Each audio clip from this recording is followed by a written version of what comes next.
A crisp autumn morning in downtown Seattle. The streets are quiet except for the steady rhythm of heels clicking against the pavement.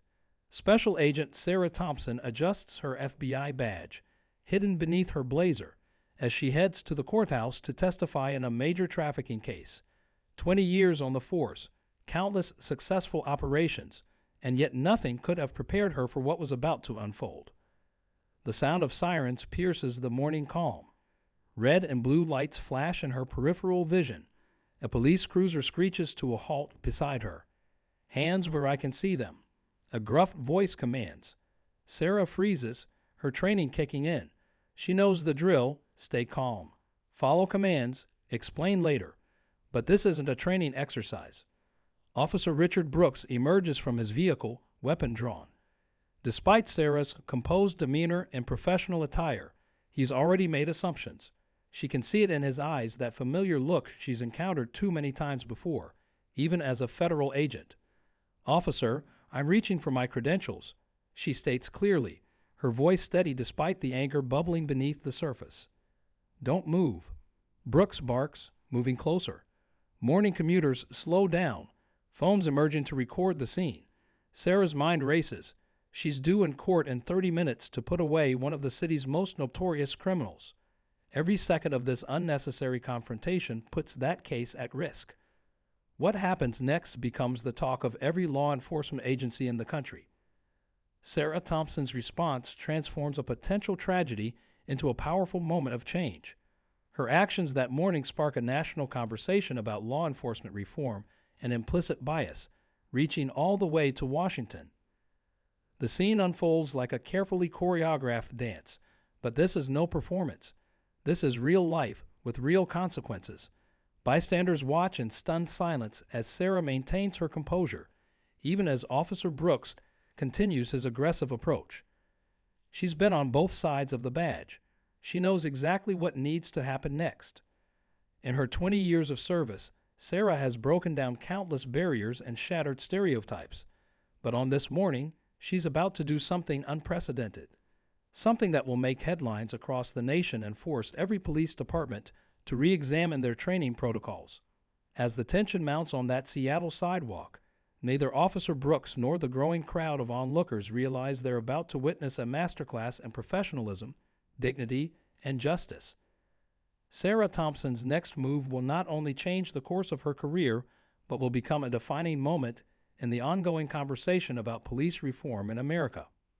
Want to know what happens next? How does Sarah handle this potentially explosive situation? What consequences await Officer Brooks?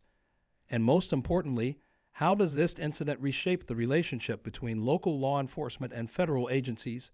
Stay tuned for part 2 of this incredible true story that's still sending shockwaves through police departments nationwide. Remember to like and subscribe to catch the next installment of this powerful story about justice, accountability, and the courage to stand up for what's right, even when you're the one being wrongfully targeted. The morning traffic comes to a standstill as more police cars arrive at the scene. Officer Brooks still hasn't lowered his weapon, his knuckles white against the grip. Sarah's mind flashes back to last week's FBI briefing about rising tensions between local and federal law enforcement. No one expected it to hit this close to home. "I'm going to reach for my ID," Sarah announces again, her voice carrying across the now silent street. The growing crowd of onlookers holds their breath. Some have their phones raised, streaming live. Sarah knows this moment could either escalate into tragedy or become a turning point for change. Behind Officer Brooks, his partner Officer Chen steps out of the cruiser, taking in the scene with growing concern. She notices Sarah's stance, her calm demeanor, the way she holds herself. Something doesn't add up with Brooks' aggressive response.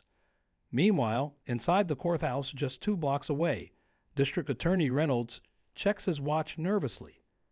Sarah's testimony is crucial for the trafficking case they've built over the past 18 months. Without her, their star witness might not take the stand. 300 hours of surveillance, countless undercover operations, all hanging by a thread because of one officer's prejudiced assumption. Sarah catches a glimpse of her reflection in the store window behind her. Her tailored suit, her FBI badge just visible under her blazer, everything screaming law enforcement. Yet here she stands, hands raised like a criminal. The irony isn't lost on her. Just yesterday, she'd given a presentation to new recruits about maintaining composure under pressure. Officer Chen's radio crackles to life. The dispatcher's voice cuts through the tension. Be advised, we have reports of an FBI agent in the vicinity. But Brooks isn't listening. His focus remains locked on Sarah, his preconceptions blinding him to the reality before him. Sarah takes a slow, deliberate breath. In her mind, she runs through the de-escalation techniques she's taught countless times at Quantico. But this time, she's on the receiving end. The weight of her service weapon presses against her side, a reminder of the fine line she must walk in the next few moments. As the standoff continues, a text message buzzes in Sarah's pocket. It's from her supervisor. Where are you? Witness is getting nervous. The trafficking case, the culmination of her team's work, hangs in the balance. But Sarah knows rushing this situation could have devastating consequences. The morning sun climbs higher, casting harsh shadows on the scene. Officer Brooks' partner takes another step forward, her expression shifting as she notices something about Sarah's stance, her composure, her professional demeanor. Something's about to change, but what? Want to find out how this tense confrontation unfolds. How does Sarah's FBI training come into play? And what role will Officer Chen's growing suspicions play in the next few moments? Stay tuned for the next part of this riveting story that's reshaping conversations about law enforcement across America. Officer Chen takes another step forward, her hand subtly moving to rest on her partner's shoulder. Brooks, she says quietly, something's not right here. But Officer Brooks remains frozen in his stance, weapon still trained on Sarah. The morning sun glints off his badge, number 4721, a detail Sarah commits to memory. In the growing crowd, a local news crew has arrived. Sarah can hear the reporter's hushed voice. We're live at the scene where what appears to be a case of racial profiling is unfolding. The stakes just got higher. This isn't just about her anymore.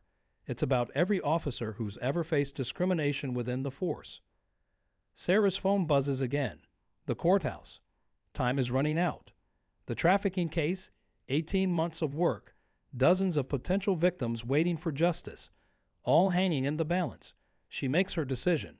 With deliberate slowness, she begins to speak, her voice carrying across the tense silence. Officer Brooks, she says, each word measured and clear, I'm going to tell you something, and I need you to listen carefully. The crowd leans in. Officer Chen's eyes widen as she notices the subtle shift in Sarah's posture, the stance of someone trained in law enforcement. Suddenly, a black SUV with tinted windows screeches around the corner. Brooks spins toward the sound, his weapon wavering. Sarah sees her opening. In the next 3 seconds, she's about to do something that will be studied in law enforcement trained academiums for years to come. The SUV's door flies open. Brooks swings back toward Sarah, his finger tightening on the trigger. Officer Chen shouts something, but her words are drowned out by the crowd's collective gasp. What happens next will change everything, for Sarah, for Officer Brooks, and for police departments across the country. Want to know how Sarah diffuses this powder keg? What emerges from that mysterious SUV? And how does this moment transform into a watershed case for police reform? Stay tuned for the final part of this incredible true story that's still sending ripples through law enforcement communities nationwide. Before you go, make sure to hit that subscribe button and notification bell to catch the conclusion of this powerful story about justice, accountability, and the courage to stand up for what's right. The ending will leave you speechless.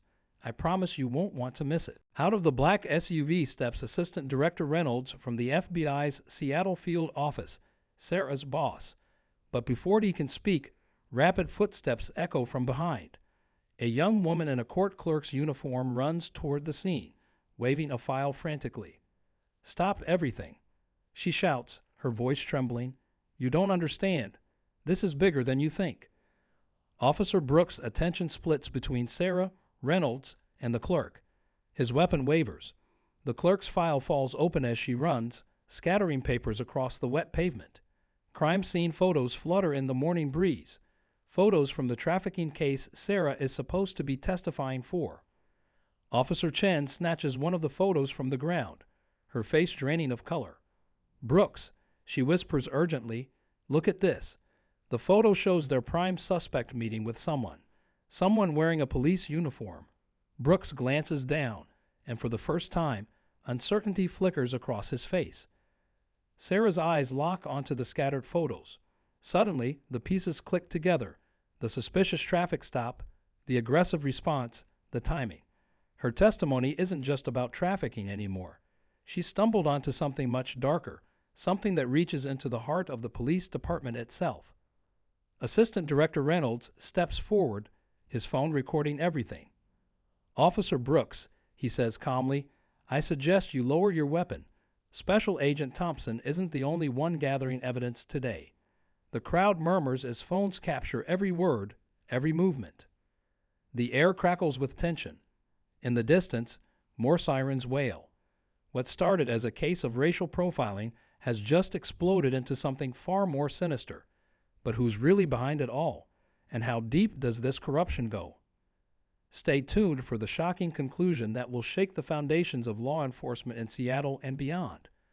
Don't forget to like and subscribe. The truth is about to come out, and you won't believe who's really pulling the strings. In a swift, fluid motion, Sarah reaches for her badge. The morning sun catches the gold FBI shield as she holds it high. But before Brooks can react, Officer Chen shouts, "Gun! Behind you!" A shot rings out from the crowd. The real reason Brooks' partner had been so uneasy. Sarah's FBI training kicks in. She tackles Brooks to the ground as another bullet whizzes overhead. The shooter, a corrupted detective they'd been investigating in the trafficking case, desperate to stop Sarah's testimony. Assistant Director Reynolds and his team spring into action, surrounding the shooter. Officer Brooks, still on the ground, stares at Sarah in disbelief.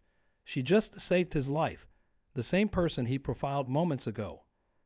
"The trafficking ring," Sarah explains quickly, helping him up. "It has contacts inside the department. Your aggressive stop wasn't random. Someone wanted to delay my testimony." The courthouse clerk rushes forward with the scattered files, revealing photos of high-ranking officials involved in the trafficking operation. Brooks' unwarranted stop had inadvertently exposed a conspiracy larger than anyone imagined. His prejudiced assumptions had been weaponized by corrupt officers counting on him to delay Sarah. But here's the final twist. Officer Chen steps forward, revealing her own FBI badge. She'd been deep undercover for months, investigating police corruption from within. The trafficking case and the corrupt officers were all connected, and Sarah's testimony was the key to unraveling it all. In the end, what began as a story about racial profiling evolved into the biggest police corruption bust in Seattle's history. Sarah's testimony that day led to 37 arrests and reformed police training nationwide. And Officer Brooks, he became an advocate for change, sharing his story at police academies across the country.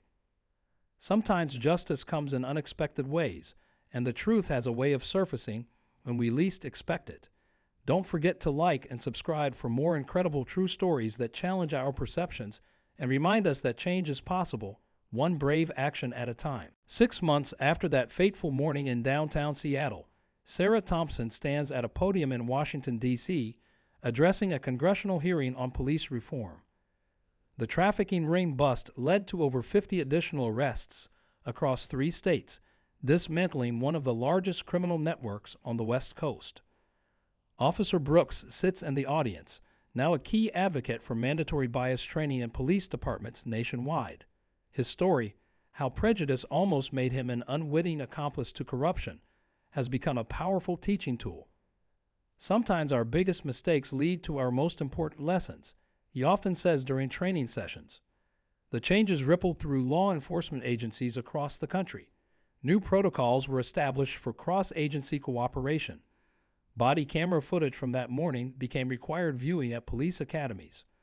Officer Chen's undercover work exposed how criminal organizations exploit racial bias to manipulate law enforcement, leading to enhanced training programs focusing on conscious and unconscious bias. Sarah's testimony that day didn't just put traffickers behind bars. It sparked a movement for transparency and accountability in law enforcement.